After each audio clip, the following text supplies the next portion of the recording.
Good morning, students. Welcome to the online classes of zoology. Myself, Dr. Nisha Siroya. I am Assistant Professor in Zoology, SPC Government College, Ajmer. And today I would like to talk about evolution of cleidoic egg. So, in this chapter, we will discuss about the evolution process and we will see that how these eggs are evolved. In the evolution of vertebrate, one of the turning points in the transition from aquatic to terrestrial life was the evolution of a means of production to provide protection for gametes and embryo without being necessary the presence of free water. Means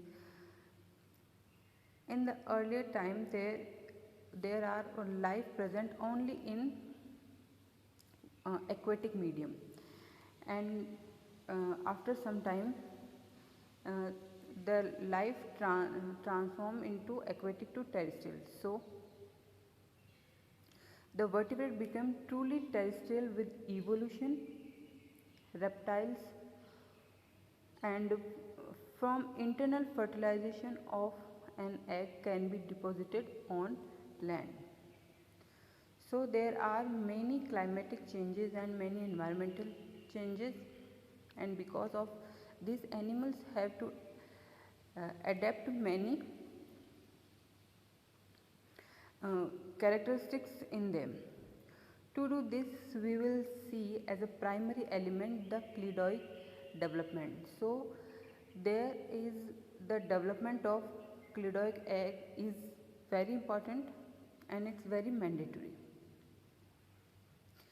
The secret of the cleidoic egg inside is that it has within its shell its own supply of water and all life support system.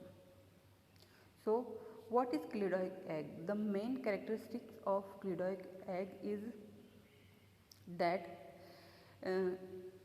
there are a shell around it and it has its own supply of water and the all life support system.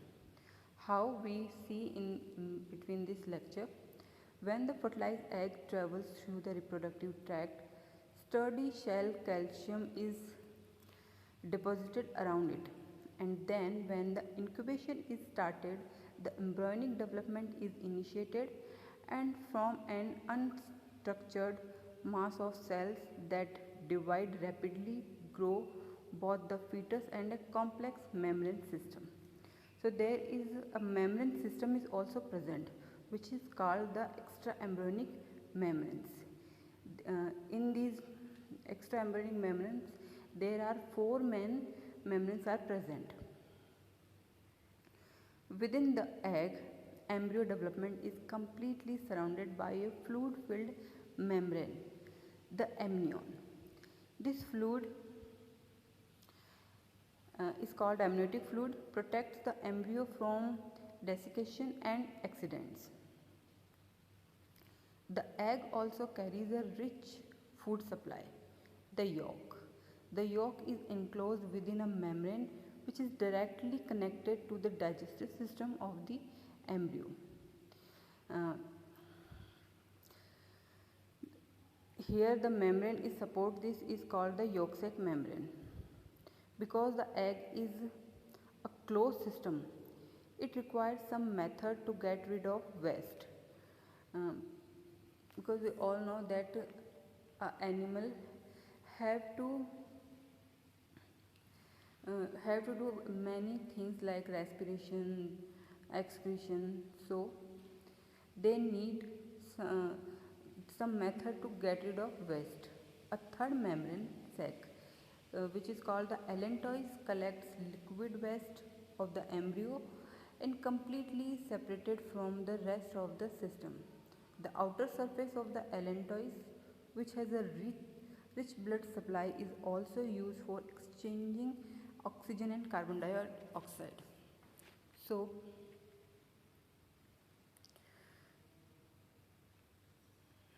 these two gases diffuses into and out of the egg,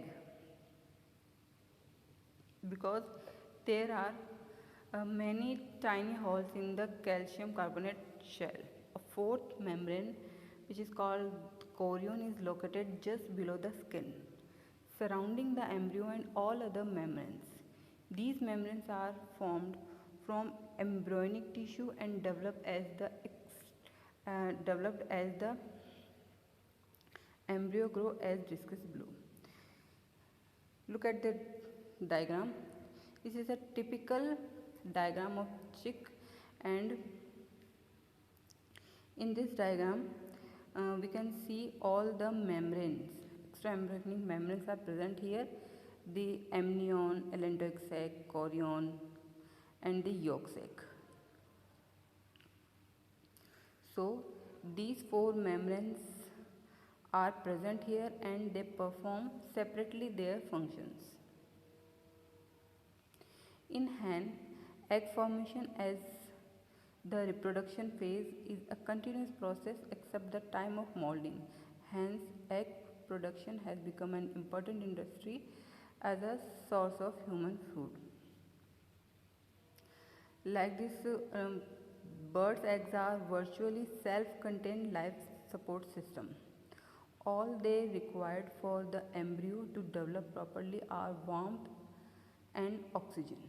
Oxygen diffuses into the egg through the microscopic hole formed by the imperfect packing of the calcium carbonate crystal that compose the egg shell. This is the outermost membrane, the egg shell, and it is also categorized into the tertiary membrane. There are not many of these pores. For example, they make up only 0.02% of the surface of egg.